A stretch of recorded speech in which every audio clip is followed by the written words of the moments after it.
On this 150th episode of the Career Musician Podcast, we have a most special guest, singer, songwriter, Broadway star, actor, and author, best known perhaps for his portrayal of Aaron Burr in the musical Hamilton, Mr. Leslie Odom Jr. With a Tony Award and Grammy Award for his work in Hamilton, Odom has also earned an Academy Award, a BAFTA Award, a Screen Actors Guild Award, a Critics' Choice Movie Award, and Golden Globe Award nominations for Best Supporting Actor for his amazing depiction of the legendary Sam Cooke in the film One Night in Miami. He was also nominated for an Oscar and Golden Globe for writing the film's original song Speak Now, for which he won Best Song at the 2021 Critics' Choice Awards. You can catch Leslie now in his role as Harold McBrayer in the Sopranos prequel film The Many Saints of Newark. Back in 2018, Leslie added the title of author to his resume with his incredibly inspiring book, Failing Up: How to Take Risks, Aim Higher, and Never Stop Learning. I've had the pleasure of working with Leslie as a guitarist and producer, and I am extremely grateful to have him as a guest on the Career Musician Podcast with none other than the man himself, Mr. Leslie Odom Jr. LOJ, Leslie Odom Jr., welcome to the Career Musician, baby. Woo-hoo! Thanks for having me, Mike. Appreciate you. Man, I appreciate you. I appreciate you doing this. All right, so look, I'm not about wasting your time. We're gonna get right to it. I'm from New York. I know you've been plenty of time in New York. We're all about maximizing things here. Okay, so there's lots of information online about you, right? People can find all the usual shit. We don't have to go through all that. What I want to know though, the basics of it is this. Okay. What came first, music or acting, or did it all kind of just, compile upon itself? Music came first. I was singing before I was doing anything else. I was singing in church. I was singing at home. Music was such a big part of my life at home. My parents loved music, my dad especially. So music came first, but then later, I really think that this has helped me make sense of my life and how my disparate interests is that really, like, I think that a great little banner for me or great little label for me is like a storyteller. Because the truth is, I love music, but I love acting, and I love, I used to love formal dance and all that stuff, but now I love dancing socially and stuff, and I love speaking, and all that stuff falls under, I love writing, all that stuff falls under, storytelling, just being a lover of a great story. Right. A raconteur of sorts. But so much more, because you're basically like a Renaissance man, bro. You're a modern day Renaissance man. So you think so? Well, I mean, but aren't we all though? Don't you feel like you are too? Don't you feel like you look at all the instruments behind you? I mean, don't you feel like on some level you are too? Yeah, no, and absolutely, you're right. And hence the whole moniker Nomad, because as creative beings, we're all nomadic. We're all Renaissance, kind of minded, so yeah, I agree. Yeah. It's very, very, I don't know if ever in my life, if I've met a person who I felt was gifted or talented and found out that they were super myopic or super limited. Usually they have other interests. They're really knowledgeable about a few other things or many other things, that helps bring the richness to their work. I couldn't agree more. Now, that being said, unfortunately, a lot of times in the entertainment industry, we get pigeonholed into these little categories, right? What I really admire about you is that's not the case. You've been able to branch out, like you said, with your singing career. You have 4 albums to your credit now, with your acting career, with your musicals career, right? And as an author, you've been able to break through that ceiling of saying, no, I can do all of these things. Yeah, very lucky. There was some design in it, just in that I knew, I kind of figured like eventually acting opportunities would come from the Hamilton thing, that the Hamilton thing had put me on the radar of some people as an actor. So there might be some directors or some writers that might come my way, or auditions, just straight up auditions that I would get as a result of being in the show. So I knew that kind of would take care of itself. So I put my energy toward the records. I put my energy toward the music because I knew that wouldn't happen by itself. So that was the only, if there was a little bit of design in it, or if there's any part that I greased, was that when I came off the stage at Hamilton, I wanted to be at a label. I wanted to have some support making these records, making music. Okay. Now you said 15 years to get to something like Hamilton, right? So sometimes it takes a while for us as these creative beings to find that one thing that's going to quote unquote put us on, or at least get the wheels turning, right? Yeah. Talk about that. Yeah. Good luck is what I can say. No, you're all right. Like, you're all right. If you're doing something, that's why you gotta love it. Because if you're doing something, that's what sustains you. It's not hustle for hustle's sake, or grinding for grinding's sake. Man, you'll grind yourself right on down. You will hustle yourself right on out. What sustains you is passion and love for something, is a genuine relationship with your instrument, or with your craft, or with a little community, God willing, that you can find a community of artists. That's what sustains you, your friendships, and the little bit that you get back from the art and from the inspiration and stuff that you can get back from the music and from the people that are surrounding you. So yeah, love got me through those 15 years, man. Thank God. Yeah. Now, while you're performing Hamilton, week in, week out, right? You're doing all these shows. As we know, Broadway, it's intense. You said that you wanted to be in the studio working on your albums. What was the impetus there? Like, what was the catalyst that said, oh, you know what? Now I have this available to me? Or were you always doing that prior? Talk a little bit about how you maneuvered those two things. This is a true story. When I came out to LA, I was only acting. I was trying to get on somebody's TV show, right? And I came into a real hard patch when I was about to turn 30. It was a real rough patch, and I was gonna quit. And I met with a mentor of mine, who heard me out. He listened to me, and he said, his name is Stuart K. Robinson. And he said, sure, listen, you can quit. There are things you can do, and we can talk about what you might do if you quit. But I'd love to see you try first. Yeah. I'd love to see you try before you quit. And I'd already been trying what I thought was trying for over a decade by that point. So I'm like, what is this guy talking about? And he said, I think that you're sitting at home and you're waiting for the phone to ring. And so when the phone rings, you show up, you put on a nice outfit, you're an affable guy, you can make some things happen for yourself. The phone didn't ring today. So what did you do for yourself in the absence of a ringing phone? Did you call anybody? Did you read anything? Did you write anything? He said to me, this is to answer your question. He said, you're a singer. He said, you're not singing at all. Do you know how many coffee shops would love to have you play the lunch hour? And it changed my life. So my whole singing career now is based off of the fact that man told me I could play coffee shops and sing the lunch hour.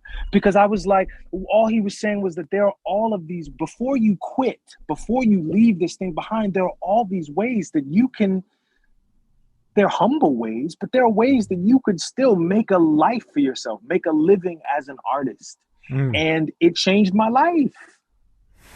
So now I play all these fancy houses, these fancy roadhouses and beautiful performing arts centers around the country. I said this weekend, I said, this started as a dream to play coffee shops. Wow. That's incredible. Those words just do, it's like he gave you permission. That's right. Just go do. I give you permission to go do this. right. In whatever way you Yes. can. Yes. And for somebody who he knew me, think I, he looked in my eyes, he looked in my heart, and he saw that I was a lifer, that I wasn't that I wasn't sitting at that over that lunch asking him how to become famous, or how do I, I'm trying to get, how do I get some chicks, how do I get a better car. I really just wanted to make my living as an artist. I wanted to be able to pay my rent doing this thing that I love. And and like you said, he gave me the Oh, we'll bring him back.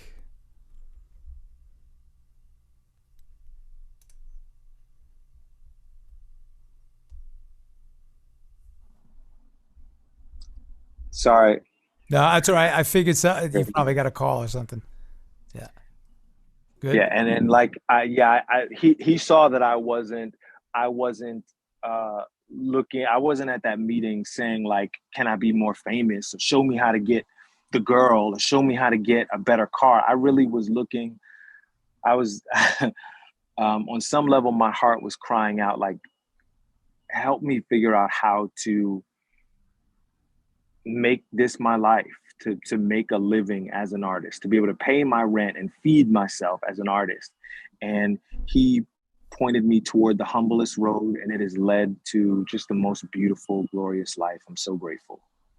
I love that. A lot to unpack there, but really what I'm getting from it is after your mentor gave you this permission, you took initiative and you did exactly what he said. You just started doing, right? I did. And yeah, it was like, with every humble step I took, and listen, I'm not patting myself on the back, calling myself humble. What I'm saying is that the first steps are like, they don't look like much, but they're something. I got into a class, and I there was a music manager that had been hunting me down for a while, who, he didn't have any big clients or anything like that, but I liked the work, Joseph, Mhm. you know, Oh yeah, of I course. like, Yeah, yeah. yeah, Yeah. it was Joe, I, That was Joe. Wow. yeah, I hooked up with Joe, and we started, we started, my first album was a Kickstarter record. We raised the Incredible. money on Kickstarter, and that was really scary. And I'm like, who am I to ask for money in this way? Like, this is so, they're better singers than I am. Who am I to ask people for money to make a record? Anyway, also, but all that stuff, man, it was that permission that I got from Stewart changed my life. I love that, man. So the permission, the just doing, the taking initiative, and then comes, and this is so common. And the reason why I like to delineate all this is because I know all the creative beings out there can relate. And then comes the self-doubt, right? The imposter syndrome. Oh, who am I to, I can't do this. Man, how did you struggle through that? How did you get through that moment?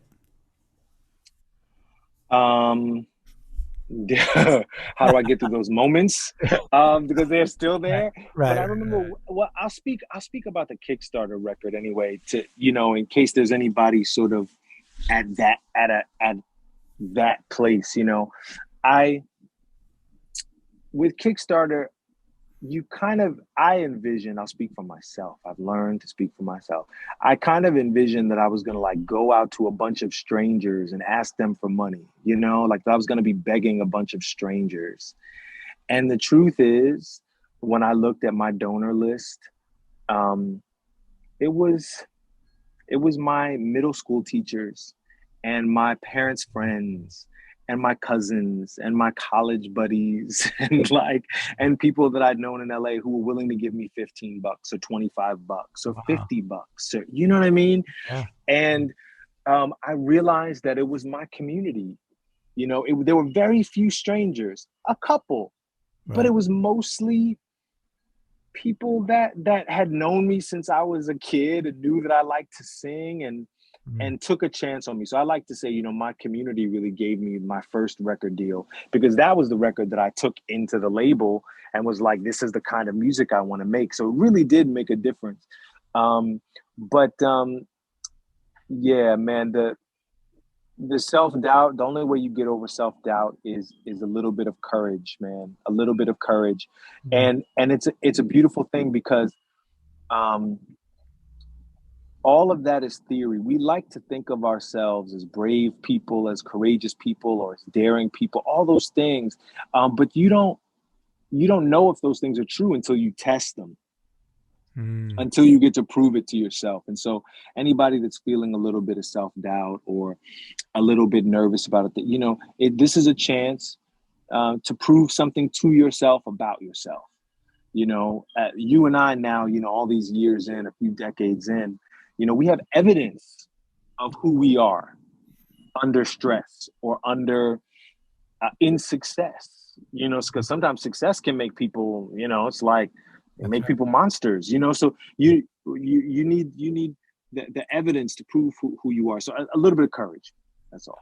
I love it. I love it. Okay, let's talk about being proactive.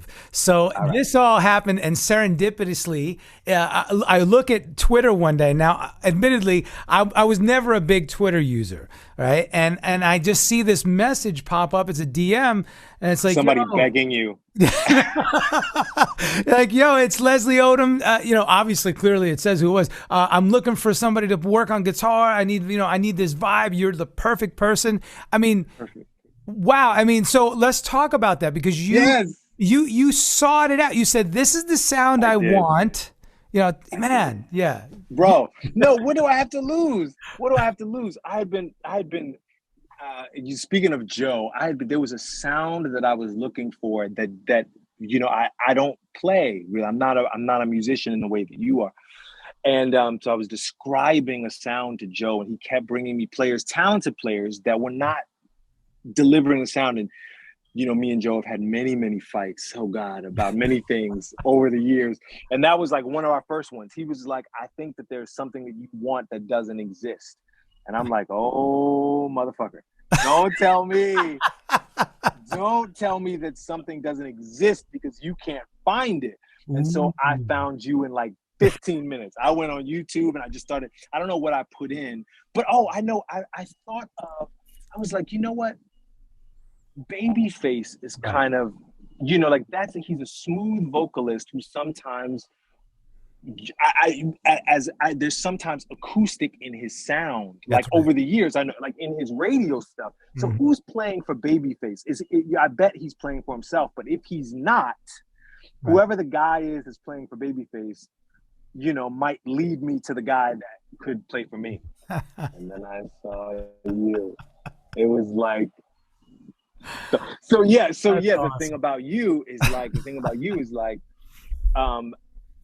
listen, I doubt that I can get the guy. I might not get the guy, but the guy may know a guy or a girl. You know what I mean? He'll probably tell me, look, I don't, I only work with big stars, but here's my apprentice. Here's a girl that I train or whatever, So yeah, I had to hit you up, man. I had to hit you up. Well, and I bring that up because, first of all, thank you. I'm so gracious, so grateful. But first of all, no, you were a big star. You are a big star, and the fact that you were hitting me up, I was like, oh wow, this is really cool. So, but I bring this up because I want people to know. Listen, if you feel it, if there's something in your spirit that says, man, I should just reach out and just see what happens. The worst that could happen is they don't respond or they say no. That's it. I was so happy that you responded. Like, not only did you respond, though, you responded and you welcomed us into your space, and you did it. You did it immediately, and we've had several collaborations since, which I'm always so grateful. And so we've gotten to like build and sort of and develop together, and like increased our like artistic relationship. And it's such a pleasure to know you and to work with you. Absolutely. But yeah, if there's something that you feel, reach out. They can say no, but gotta reach out. Amen to that. And ditto, all those sentiments right back at you, bro. I'm so stoked to have known you and like you said, to continue this journey together. All right. Speaking of which, so then another day I flip on my Amazon Prime and I'm like, one night in Miami, I'm like, oh, oh shoot, it's Leslie. Check it out. So I watched the movie at like 3:30 a.m. one night. I literally, I just musicians hours. you know how it is, man. So I'm like, no, I'm gonna watch this movie, and I was like this the whole time. I was just like glued to it. Freaking amazing. I mean, the awards that you've won between Hamilton and Miami, just in general, are just, it's pretty rare that happens. Huge success has been, your companion now, like I said, in several things. Let's talk about that, because you even echoed it earlier. You said success can, bring somebody to be super grateful, or it can bring out the not so good part of them. Let's talk about that a little bit, and just, the ride that it's been in that regard. Well, this is not the same for everyone, but it has been a spiritual journey for me too. I am my best when I partner with the divine. When I am a vessel for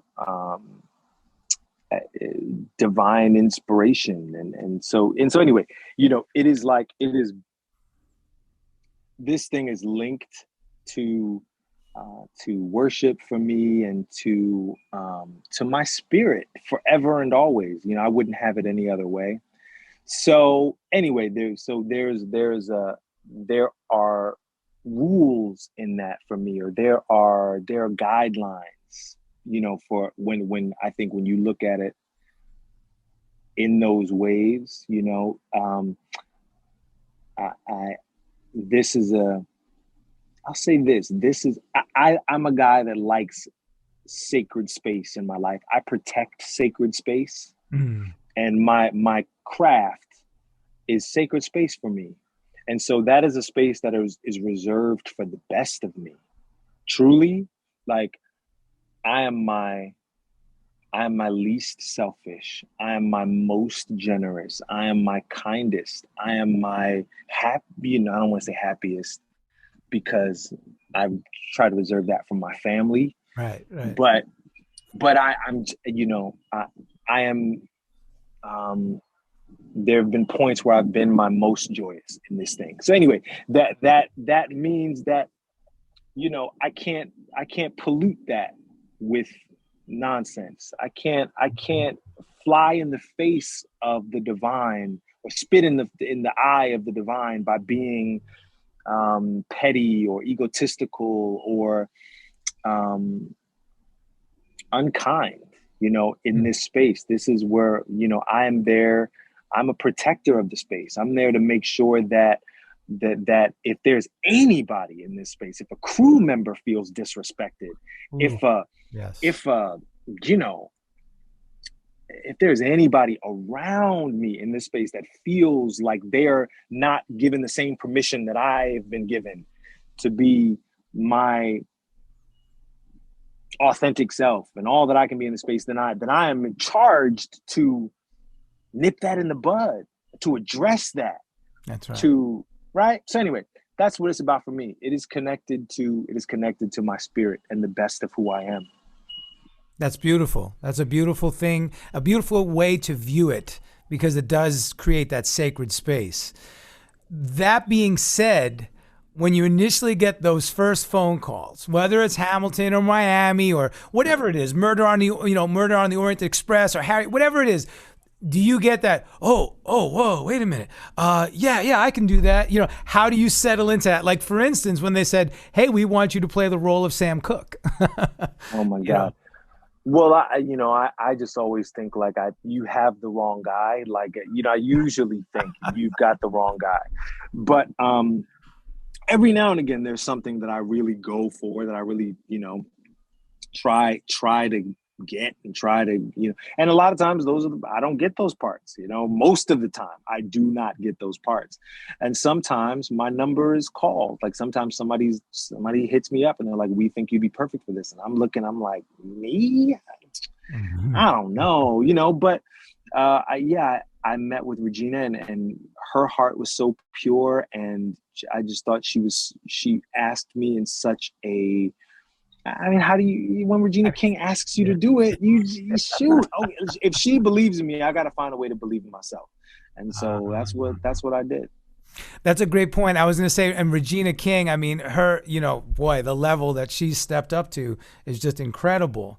So to be associated with that is, you know, that right there, the two of you alone is a dynamic duo, not even mentioning the rest of the cast. So yeah, it was an amazing experience. I was really, as you can imagine, getting that close to Sam, spending that much time walking around in his shoes and trying to talk just like him, sound just like him.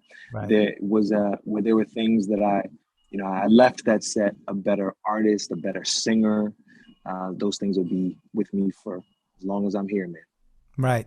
And we must mention the fact of the, you know, the architecture of the social aspect of where America was back then when you got when it was depicted and where America is now. I mean, that timing actually couldn't have been better. It's like Regina said, okay, you know what? Now's the time. We got to make this happen. We got to bring to light all of the injustices that are going on and that have happened. Speak on that. That must have been, you know, pretty, how do you say, surreal even? Yeah, that's just that thing I think that happens when you're walking in your purpose, on purpose. I know you've had that experience too. Every now and again, as an artist, if you are like paying attention and divinely led in those moments, because there's I don't know, there's magic to this thing. There's spiritual stuff to this thing. Every now and again, you're a part of something where you create something that by the time it comes out, it is right on time somehow it is like right at the heart of a conversation. That's not something you can plan, really. I think that you just have to stay on your path and keep listening. Well said. Well said. Okay, so all of these things combined create the spoils, if it were, right? All the awards, the Tony Award and the Grammy for Hamilton, and then that was just the beginning, because then we're looking at the BAFTAs, the Screen Actors Guild Award, the Critics' Choice, the Golden Globe, and so on. Yeah. I like to ask all of my guests this, and it varies obviously from individual to individual. How do you define success? Because looking from the outside, one could say, well, Leslie, clearly you're successful, but it means something different for everybody. And so many of us can be successful and are successful even if we haven't achieved the same status as the other person, correct? You know what I mean? Yes. So, yeah. For me, it's twofold, really. To me, success looks a whole lot like freedom. It's a whole lot like freedom, man. Looks a whole lot like doing what you want to do, what you feel like you're supposed to do. Sometimes that is taking some time off to be with your family if they feel like they need you, or sometimes it is taking this job that doesn't pay a whole lot, but you believe in it. Sometimes it's, I'm taking this job because I feel like it. Like, that sounds like fun. Working on your own independence. It looks a whole lot like freedom to me, is what success looks like when you're free. And then right behind that, a mentor of mine told me, the first responsibility of freedom is making sure somebody else is free. So success looks like not only are you free, but the people that run with you, that ride with you, the people that are around you should know that freedom too. They should have the same sense of freedom that you have. Your family should know that same freedom. So it is, it's a big responsibility.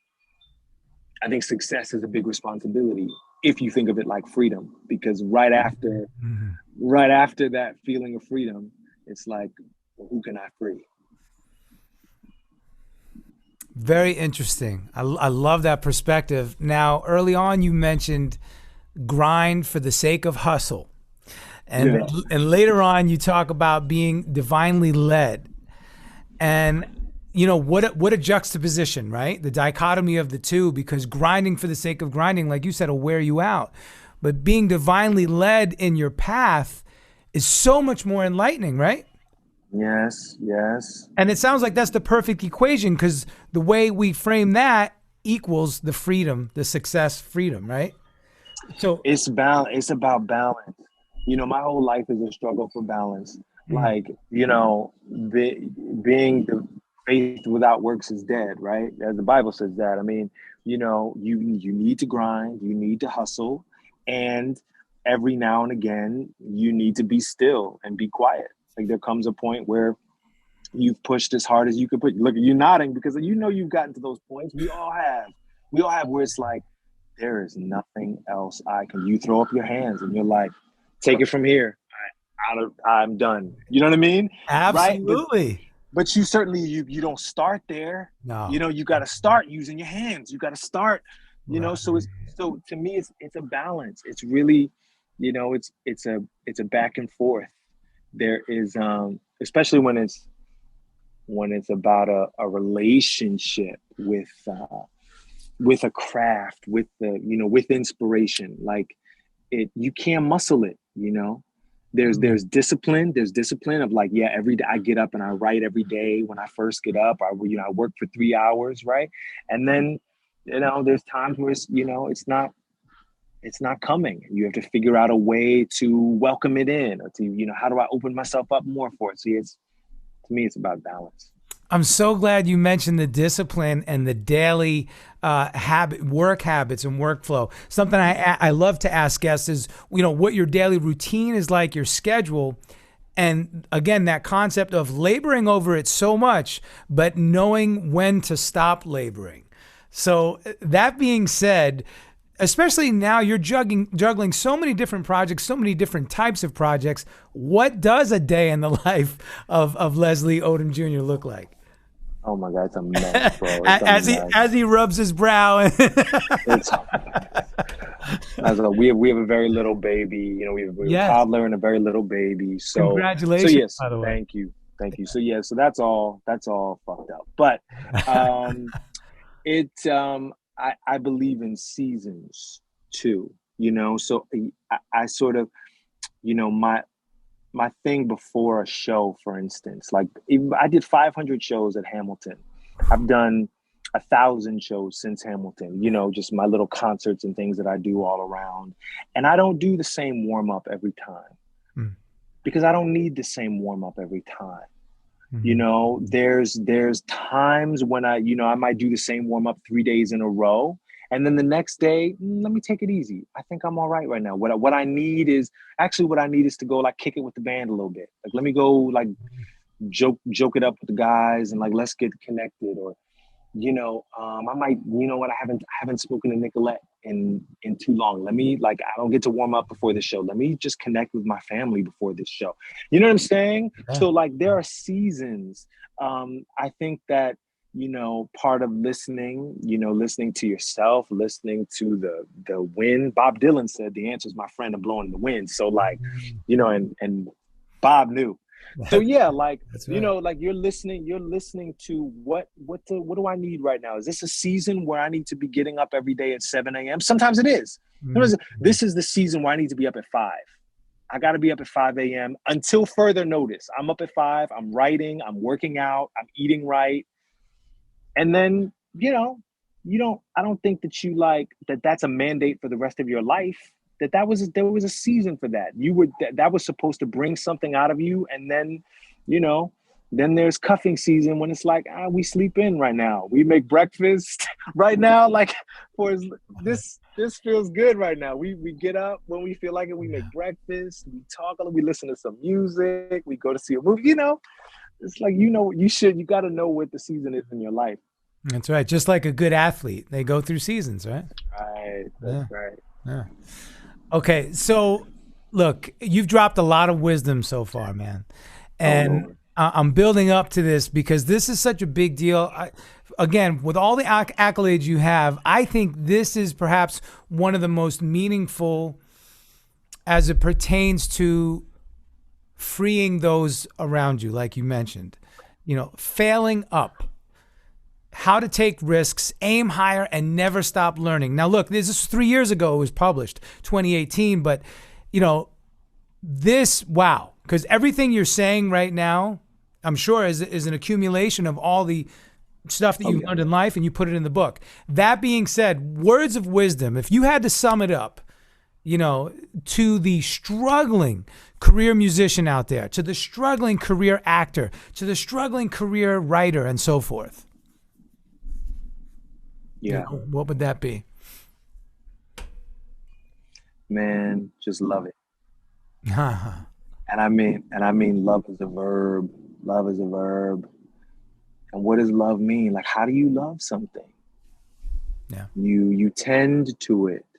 You find that light that exists in other people, and you encourage it in other people in hopes that that encouragement will find its way back to you. That support will find its way back to you. You read about it. You write about it. You spend your time with it. I think if you love something hard enough, eventually it'll love you back. Not always in the way that you expect it to, but in the way you need it to. I think it's as simple as that. Man, I'm no perfect man, but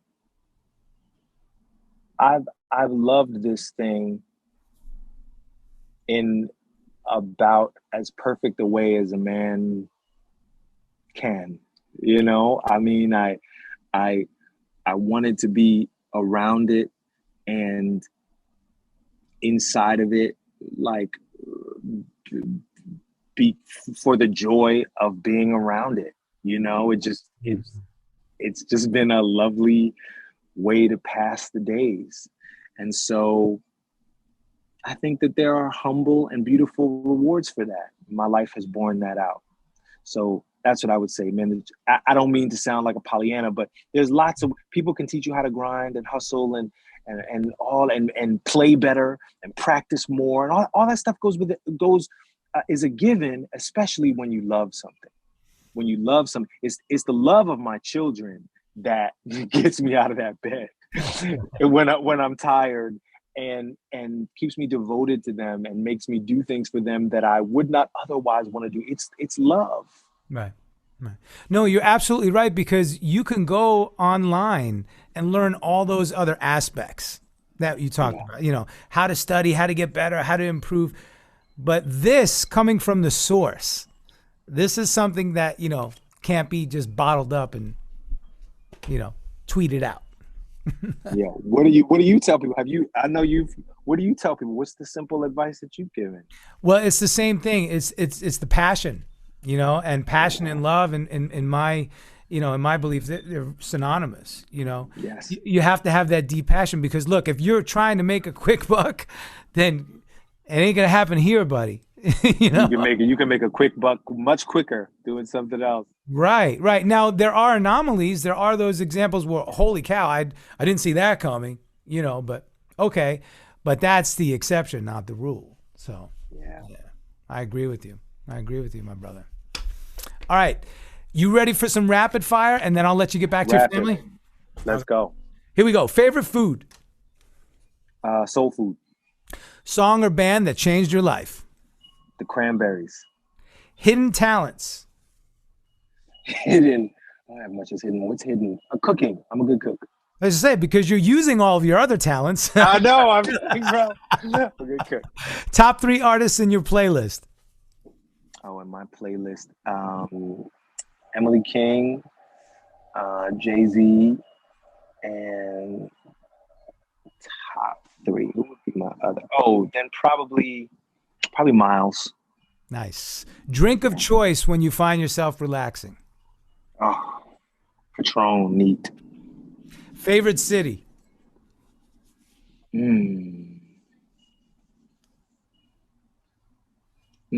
Oh shoot, rapid. This is rapid. I'm thinking of all New York. Yeah.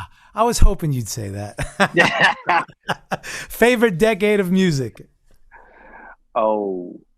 Then the favorite decade of music. Oof, That's a tough one, I know.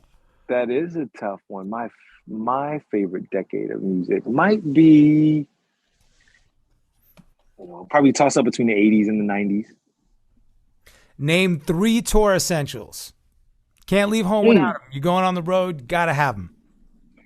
I gotta have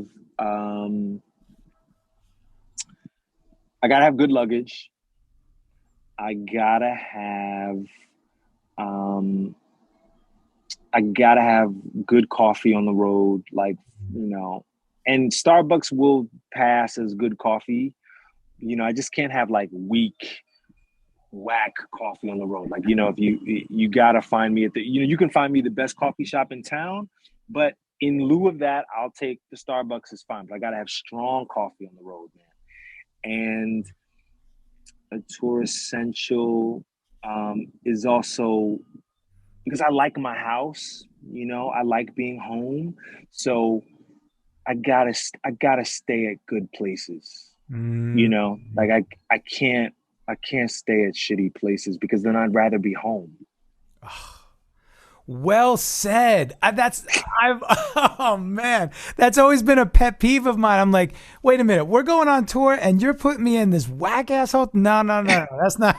You know how many times I've gotten in fights with tour managers over this? Yeah, because you'd rather be home. Yeah, I'm like, dude, yeah. Oh man. Okay, all right. Your friends would say you are. Hopefully they'd say I'm funny. Studio or live? Studio. Okay. Last concert or show that you attended that you had nothing to do with? Ooh. What would it have been? Oh, man, it was a long time ago. We went to see, my wife is friends with Sarah Bareilles, and we went to see Emily King open for Sarah Bareilles, and it was beautiful up in San Diego, I think. Nice show, I bet. Yeah, it was great. Instrument you wish you played? I wish I was better at piano. Okay, as an entertainer, you entertain the masses, but what entertains you, Leslie? Man, courage. Somebody that's daring. Also, imperfection. I'm not interested in perfection. I'm interested in human expression. Humanity turns me on. Like somebody up there, it doesn't have to be perfect at all. I just want it to be an expression of the soul. I love that. No auto-tune in your sessions, baby. Nah. By the way, if you haven't heard Leslie's music, you got to go check him out. Amazing. Not to mention the fact that we started together, Cheer Up Charlie? That was in 2014? Wow. Yikes. Man, it's been some time. But yeah, that's what I love about your music. You have a diverse skill set. You can go pop or you can go way back to the jazz standards. But then you have a nice way of blending the two, schools of thought. You know what I mean? I'm trying. Yeah, I'm trying. The albums, I all want them to be like, my heart and soul on a record. I'm trying to leave breadcrumbs for my kids, of who their dad was when I'm long gone, that they might be able to listen to that and know something about their pop, I'm stealing that phrase, bro. Leaving breadcrumbs for my kids. I love that. Yeah. That is killer. Yeah. Well, you're doing a great job. Okay, last 2 questions. Here we go. Okay. Your dream collaboration. Janelle Monáe? Yeah. Yes, I like it. Well, yeah. I could see that happening for sure. And finally, what would you do if you weren't a career musician / actor / author / dancer? Maybe teach. I was saying, and fashionista, man. You wear some badass threads, man. Maybe teach. Teach, okay. I had such amazing teachers, such generous, and they were angels in my life. So if I wasn't lucky enough to be able to make a career in this, I might want to do that for somebody else. That's a beautiful thought, my man. Well, you know what? You are teaching by example. And the fact that your book, like I said, has been published, Failing Up, that is something that everybody needs to go out and read. And I just want to thank you, bro, for being a guest here. Thank you, man. Thank you, bro. Thanks for having me. It's a real honor. You're amazing. It's our honor.